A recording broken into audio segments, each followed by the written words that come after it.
Quiero invitarles a buscar en sus Biblias, en Romanos capítulo 6. Romanos capítulo 6.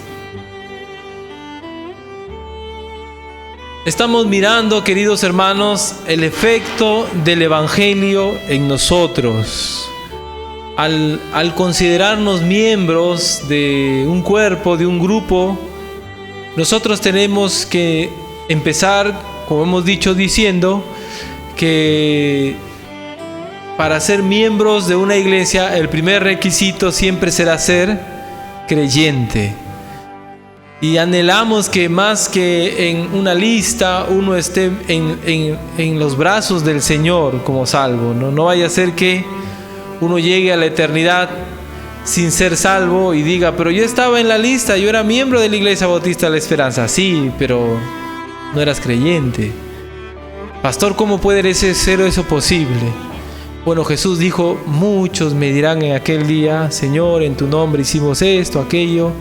Y Él les va a declarar, nunca os conocí, apartados de mí, hacedores de maldad. Entonces, antes de la eternidad, van a haber personas que, sincera o equivocadamente, han pensado que era la manera de seguir al Señor. No lo hicieron en una manera correcta. Y entonces el Señor les va a decir, nunca os conocí. Así que el llamado de estas enseñanzas, de estos mensajes, es a reflexionar en nuestra vida. Y si en nuestra vida hay evidencia de salvación, por más doloroso que sea, es mejor darnos cuenta. Porque si nosotros nos cegamos a una realidad, la realidad de nuestros hechos, y nuestros hechos no hablan de nuestra salvación, entonces podríamos causar gran ruina en nuestra vida, pues, ¿no? La ruina eterna, el llegar a la eternidad y darnos cuenta que nunca fuimos salvos de verdad. Hemos dicho que cuando el Evangelio llega a nuestra vida, el Evangelio implica transformación, cambio. Pablo ha dicho que el Evangelio es poder de Dios, poder transformador. Así que si ha llegado el poder de Dios a nuestra vida, debe haber cambio, ¿no? Si nosotros hemos creído y obedecido al Evangelio, lo mínimo que debe haber es cambio. Y si no hay cambios, he ahí el problema. Si no hay cambios, uno tiene que reflexionar y pensar, ¿a qué se debe?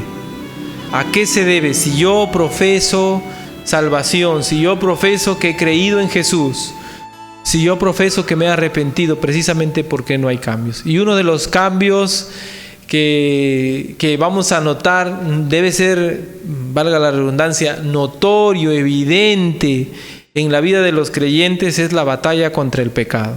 El ser hijo de Dios, de tal palo,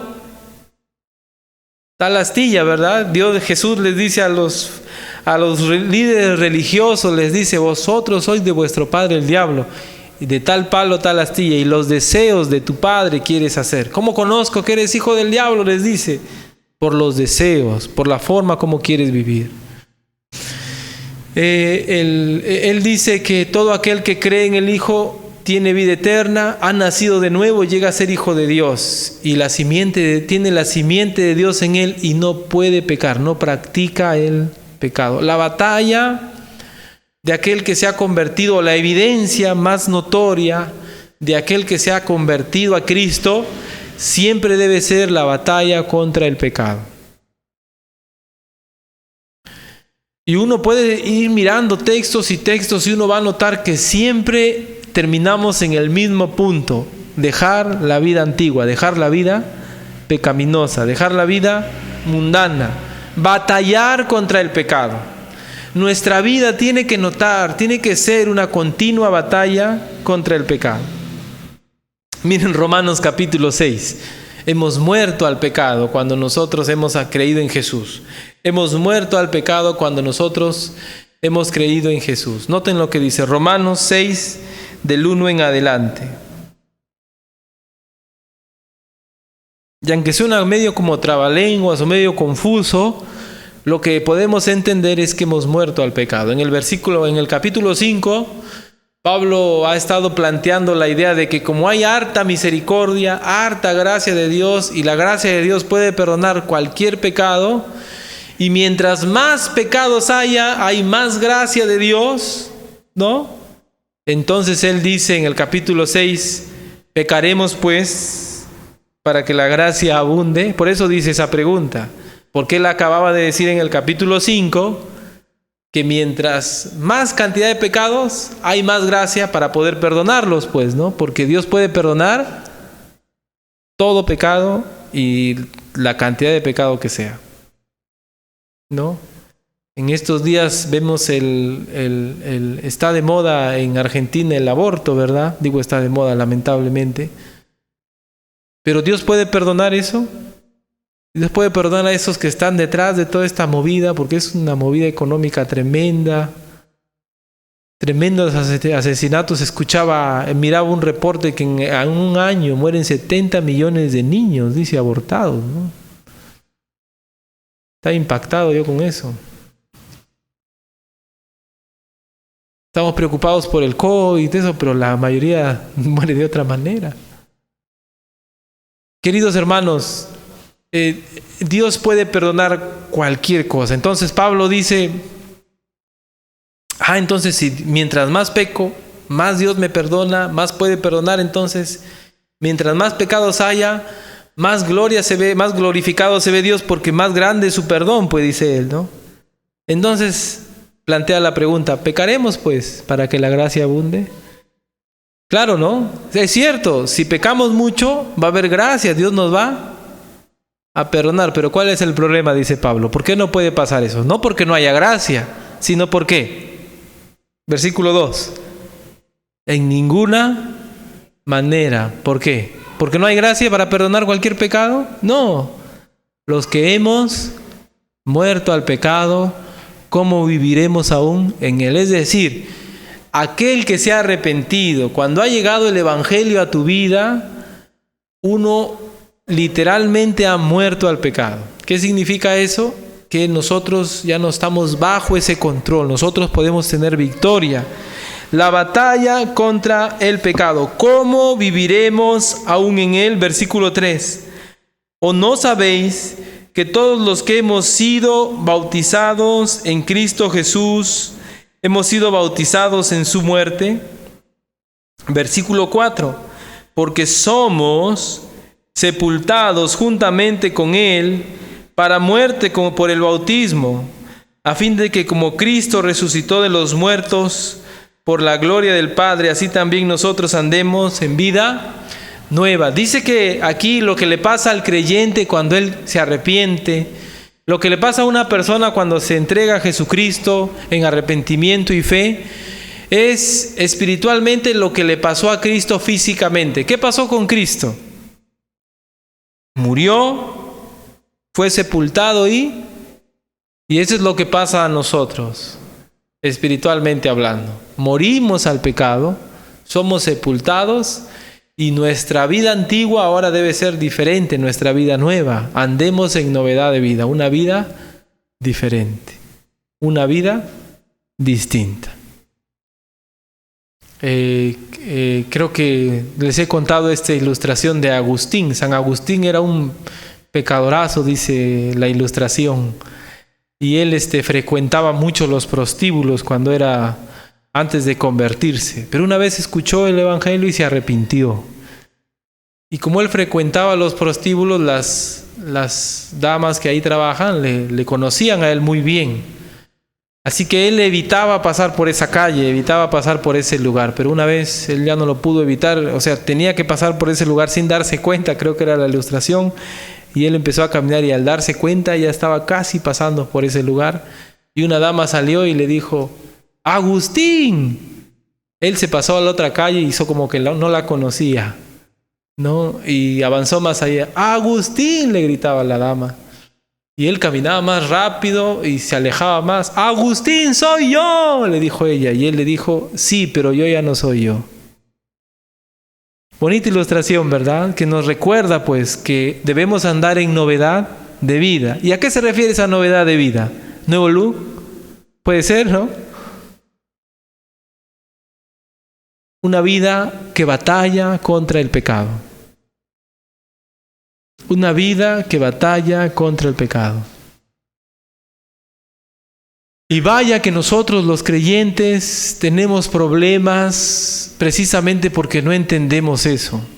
Nuestra vida debe ser una constante batalla contra... Todos queremos que nos comprendan, todos queremos que nos entiendan, pero no nos damos cuenta que es nuestra responsabilidad cómo estamos espiritualmente. Hemos muerto al pecado. Usted, yo, debemos vivir una vida que batalla contra el pecado. Versículo 5, porque si fuimos plantados juntamente con Él en la semejanza de su muerte, así también lo seremos en la de su resurrección. Y Él está hablando ya pues del triunfo, el triunfo sobre el cuerpo pecaminoso, sobre el cuerpo mortal.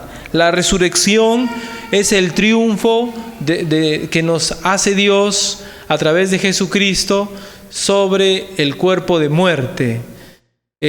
Cuando nosotros resucitemos, nosotros vamos a resucitar ¿sin qué? Sin pecado, ¿no? Sin pecado. Más bonitos, más feos, no lo sé, pero sin pecado. La característica del Hijo de Dios, la característica de aquel que ha sido alcanzado por el Evangelio, siempre será, desde el inicio hasta su resurrección, la batalla contra el pecado. Así que debemos ser diligentes, presurosos para tratar nuestra vida pecaminosa, no ser laxos, no decir, ay, es que no puedo, ay, es que es culpa de él, de ella, de todos es culpa, menos mi propia responsabilidad. Debo asumir mi rol y batallar contra mis propios pecados. Hay pecados más difíciles, donde uno se ha habituado tanto que uno necesita ayuda, auxilio.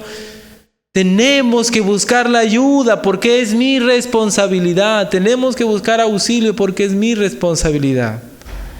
Lamentablemente a veces no nos damos cuenta, vivimos obcecados, cegados, pero eso atestigua nuestra salvación. O sea, el no darnos cuenta, el vivir obcecados, el vivir cegados, ¿da cuenta de nuestra salvación? Es algo que debemos reflexionar, ¿no? Versículo 6, sabiendo esto, que nuestro viejo hombre fue crucificado juntamente con él, para que el cuerpo del pecado sea destruido, a fin de que no sirvamos más, ¿a quién? Al pecado. Nuevamente, volvemos a lo mismo, la batalla contra el pecado. Y no es que yo he buscado pasajes que tengan que ver con ello, sino que me parece llamativa la coincidencia, que en todos la conclusión es una vida transformada, una vida de santidad. Entonces, lo que decimos, si negamos lo primero, es que una vida que no es una vida piadosa, una vida que no se caracteriza por batallar contra el pecado, sino que está dejándose llevar, probablemente no se ha entregado a Cristo verdaderamente. No, pero salió al frente. No, pero levantó su mano. No, pero estaba llorando ese día. Claro. Pero no es ese día, sino la batalla constante contra el pecado. Y la verdad que a veces uno tiene un poco de temor de ofender a alguien con estos temas. No, pastor, yo soy creyente, hija de Dios, hijo de Dios, salvo. ¿No? Y a veces simplemente es las palabras. En las obras no hay. No hay fruto, no hay evidencia, no hay forma de corroborar la salvación. Primera a los Corintios, capítulo 6, versículo 19. Primera a los Corintios capítulo 6, 19. El trato que le damos a nuestro cuerpo, noten, 6, 19. También, muy importante. A veces nosotros pensamos que lo espiritual, el corazón, Dios mira el corazón y nos aferramos a ese versículo. Dios mira el corazón, decimos. Dios mira por dentro, Dios sabe mi sinceridad, mi honestidad.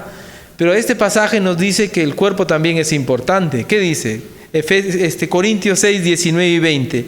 ¿O ignoráis que vuestro espíritu es templo del Espíritu Santo. ¿Así dice? Vuestro cuerpo. Y el cuerpo es lo que se ve. O sea, lo que se ve en nosotros, tus ojitos, tu boquita, tu naricita, tu carita, tus manitos, tu cuerpito, nosotros los gorditos, los flaquitos, es lo que se ve. ¿Amén? ¿Tu espíritu se ve? En algunos parece, ¿no? Pero no, se ve tu cuerpo. Eso es lo que se ve. Y si se ve, ¿qué es lo que tienen que ver los demás? ¿Que es templo de qué? ¿De qué? Del Espíritu Santo. Entonces, no solo es el corazón, ¿verdad? Sino que mi cuerpo tiene que parecer el templo del Espíritu Santo. Entonces, pensemos en este edificio. Yo siempre me gusta hacer esta ilustración. Pensemos en este edificio. Este edificio, si nosotros lo pintamos de un color fosforescente, no, hay de esos colores, ¿no? Que cuando lo pintas de negro las paredes y algunas pinturas así que reaccionan a la luz, ¿no? Apagamos, ponemos luces raras y ¡plá! Se prenden eso. De repente aquí ponemos una esfera que gira, ¿no? De repente lo hacemos tocar a los niños, ya no como están tocando, sino lo hacemos disfrazarse de otra manera, ¿no? Sale James con su polo, tiene un polo grande que cuando se pone, le decimos, no te pongas eso porque pareces es que salen así con sus cadenas, así, ¿no? Lo hacemos que salga con eso, ¿no? Viene José y José, que tiene la voz ronca, empieza a hablar de una manera extraña. Y empezamos a actuar como una discoteca, hermanos. Para resumir todos nosotros ya no nos sentamos, estamos parados, gloria a Dios, empieza a ver el humo, ¿no? La hermana Marley toda despeinada, así, todos haciéndose sus greñas, ¿no? Es algo que no va, ¿verdad? No va con la adoración a Dios. Lamentablemente algunos creen que sí, pero no va porque está asociado con algo que es del mundo.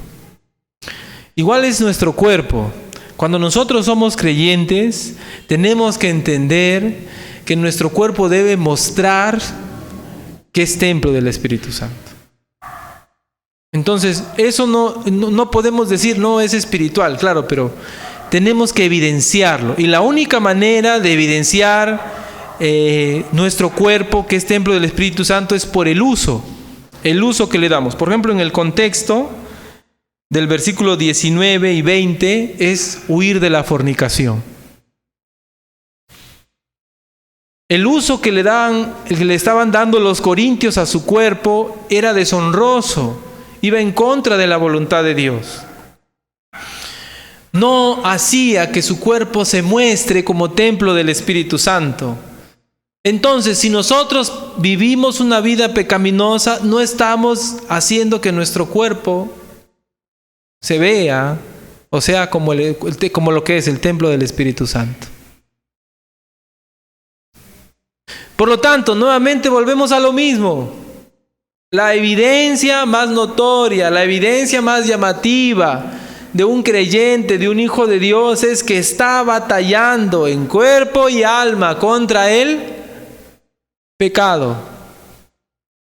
Está esforzándose por mostrar con su vida que su cuerpo es templo del Espíritu Santo. Y miren que no hablo de la ropa, porque la ropa es como decir la punta del iceberg. Es como el fruto nada más. Pero no es la ropa, sino nuestra vida. Y la ropa acompañará, la ropa vendrá solita, va a ver, pero es nuestra vida la que debe estar batallando contra el pecado, contra la sensualidad. Y en ese contexto, contra la fornicación. Debemos, hermanos, versículo 20, porque habéis sido comprados por precio, glorificad pues a Dios en vuestro cuerpo y en vuestro espíritu, los cuales son de Dios. Cuerpo y alma, glorificando a Dios. ¿Cómo yo uso mi cuerpo? ¿Cómo lo visto?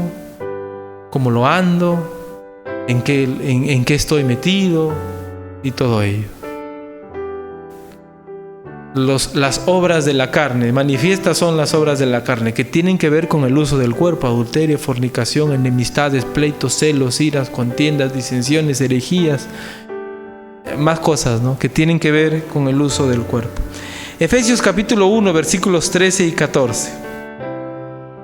Efesios capítulo 1, versículos 13 y 14. En él también vosotros, habiendo oído la palabra de verdad, el evangelio de vuestra salvación, y habiendo creído en él, fuisteis sellados con el Espíritu Santo de la promesa, versículo 14, que es las arras de nuestra herencia, hasta la redención de la posesión adquirida para alabanza de su gloria. Nosotros, hermanos, conocemos que una vez que uno cree en el evangelio, el Espíritu Santo ha venido a nuestra vida. Amén. Todos nosotros tenemos el Espíritu Santo. ¿Quién tiene más Espíritu Santo en la iglesia? Algunos piensan que el pastor. No, el pastor no tiene más Espíritu Santo. Todos tenemos el mismo Espíritu Santo.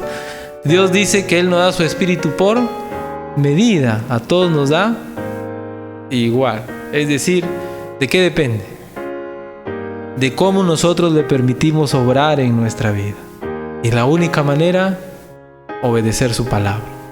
No hay otra manera en la cual nosotros le podemos permitir al Espíritu Santo. Mire, sin embargo, aquí dice que cuando alguien se arrepiente de todo corazón, ha sido sellado con el Espíritu Santo, que es las arras de nuestra herencia hasta la redención de la posesión adquirida para alabanza de su gloria. Es decir, el Espíritu Santo es la presencia del Espíritu Santo en nuestra vida, es la evidencia de nuestra salvación. La presencia del Espíritu Santo es la evidencia de nuestra salvación. Nosotros estamos acostumbrados a pensar en un sello quizás así, ¿no? Pero aquí lo presenta no como un sello así, sino como algo que uno tiene, ¿verdad? Y que es nuestra garantía delante de Dios. El Espíritu Santo es nuestra garantía delante de Dios de que somos salvos. Y algunos dicen, bueno, yo soy salvo porque tengo el Espíritu Santo. Y a veces, ¿cuál es el problema? ¿Dónde?